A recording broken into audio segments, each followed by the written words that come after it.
You know what our problem is? We're too damn accommodating.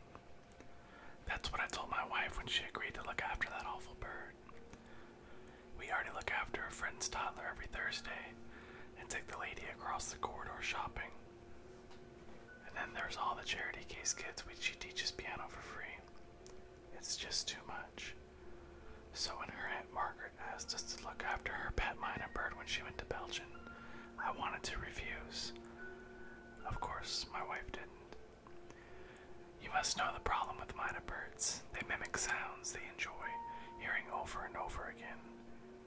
I read on the internet about a Japanese woman who looked after her friend's mina. After 3 days, the bird started making the sound of the microwave. She could take no more. Shut up, or I'll make you yakitori.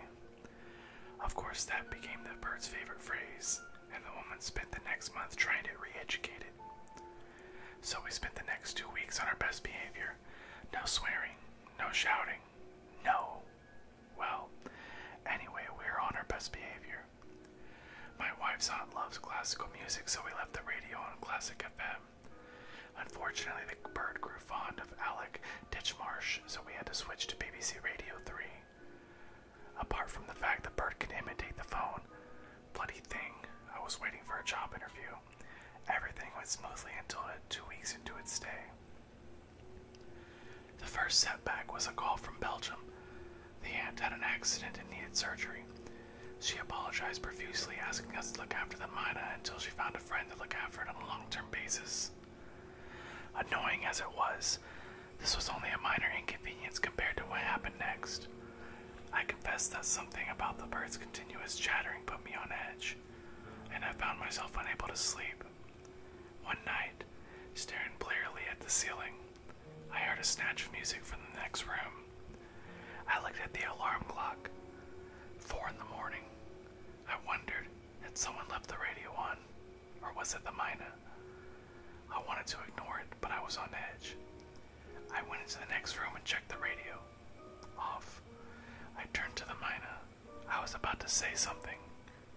But then, try as I might, I can't fully describe what happened next. Somehow, what the bird said to me is still etched in my soul.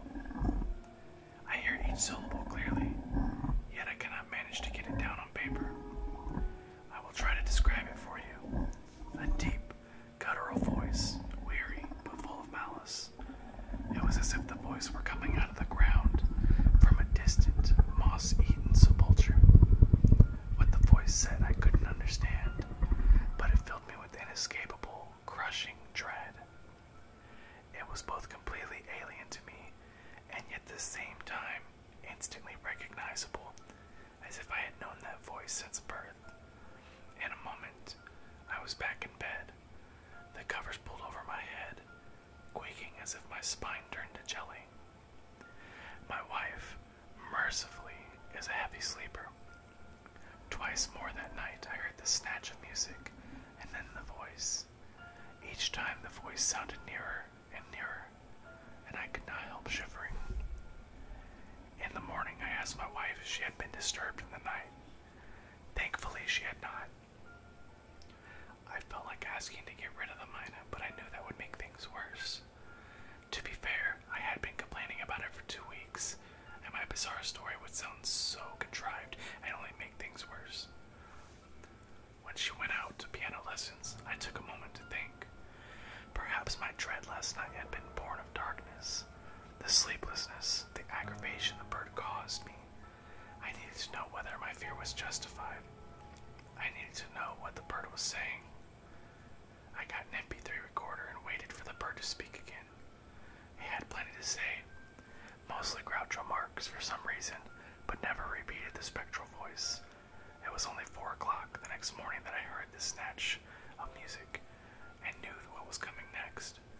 I grabbed the recorder and set it running and rushed into the next room. I heard the voice of a woman. Go. Out goes he.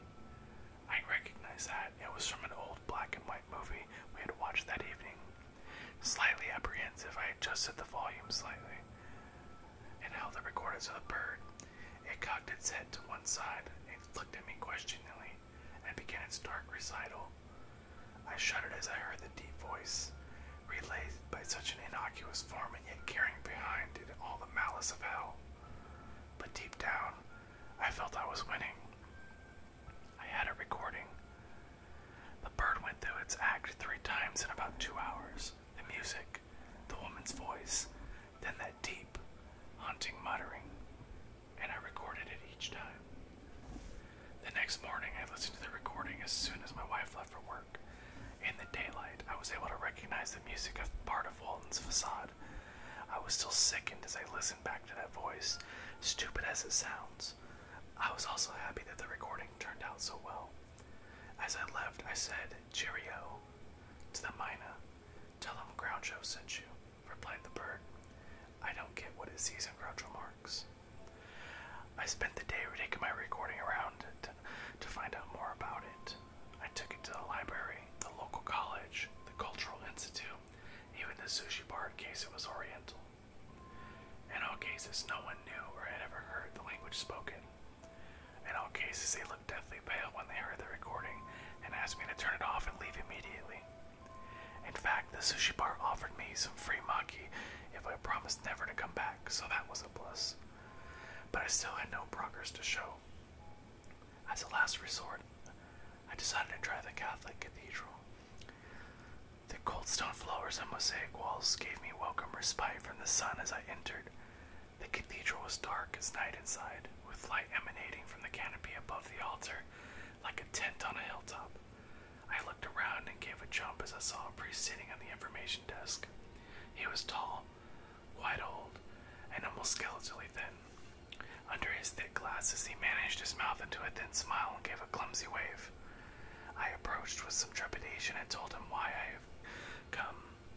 He listened to the recording in silence, his face displaying signs of recognition. Then he said, "Where did you get this?" I explained about the mina we were looking after. He considered this for a second, excused himself, and sauntered off. He returned with another priest, younger and rounder, with the walrus mustache. He listened to the voice for a second before asking to see the mina immediately. I took both priests to the flat and made them a cup of tea.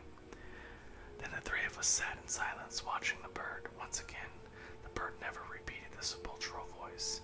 It seemed to only do it at night. The younger priest made no movement nor sound as he listened, whereas the older skeletal priest waggled his hands appreciatively every time the mina mimicked Groucho, sometimes wheezing in appreciation. After half an hour, the younger priest spoke. "Mr. Stevens, thank you for alerting us to this extremely serious matter. You did the right thing. I'm happy to say that you're in immediate danger. The bird is merely copying some person is heard saying this. He also does an excellent Groucho," interjected the older priest. "However," continued the younger priest sternly, "whoever said these words is in grave danger. I would ask you to find out where the bird learned these words and allow us to meet this person." "But how would I find out? It could be from the radio, or the TV, or—" "I very much doubt that. You must try to remember everyone who has spoken to the bird." I looked into my tea and shuddered. The young priest sensed reluctance and said, "Mr. Stevens, you should be very happy. You have the chance to save a soul.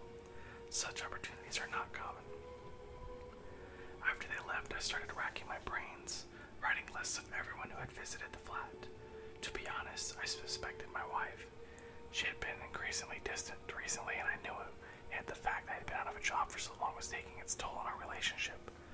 I did not know her voice could get like that, but I knew I didn't understand exactly what I was dealing with.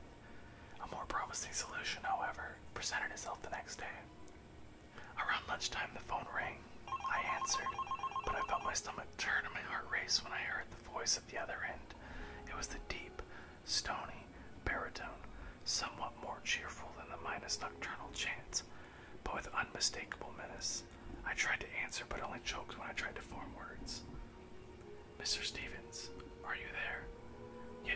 Yes, that's me," I replied, regaining my composure. "You're looking after Margaret's mina, is that right?" "Yes, that's right." "Oh, good. Margaret just phoned me from Ostend. She wants me to look after it. Can I come pick it up from your flat? 4 p.m. Yes, of course. See you tomorrow at 4. Of course. How did I missed that. It wasn't someone who came to this flat. The mine had learned it from a friend of Aunt Margaret. I felt relieved, but only for a second. Was Aunt Margaret involved in? I didn't know. But I didn't know this friend of hers was some way involved. And now I had to face this man. This unknown terror. I didn't know what to expect. I was worried. If I exposed this man, how would he react? Would it be safe? The next day came. A monstrous summer storm had gathered, and the London sky was dyed dark green by the sapphire sun.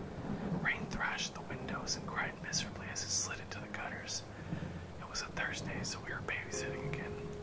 This was bad timing, as I didn't want the baby there when I confronted the stranger. I looked anxiously at my watch. 10 to 4. I shivered.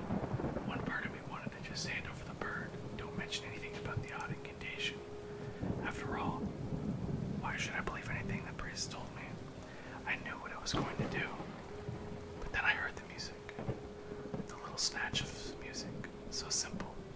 But the precursor to that demonic voice. The baby girl rolled happily on the sofa. I didn't want someone so young to hear that voice. So I rushed to the bird.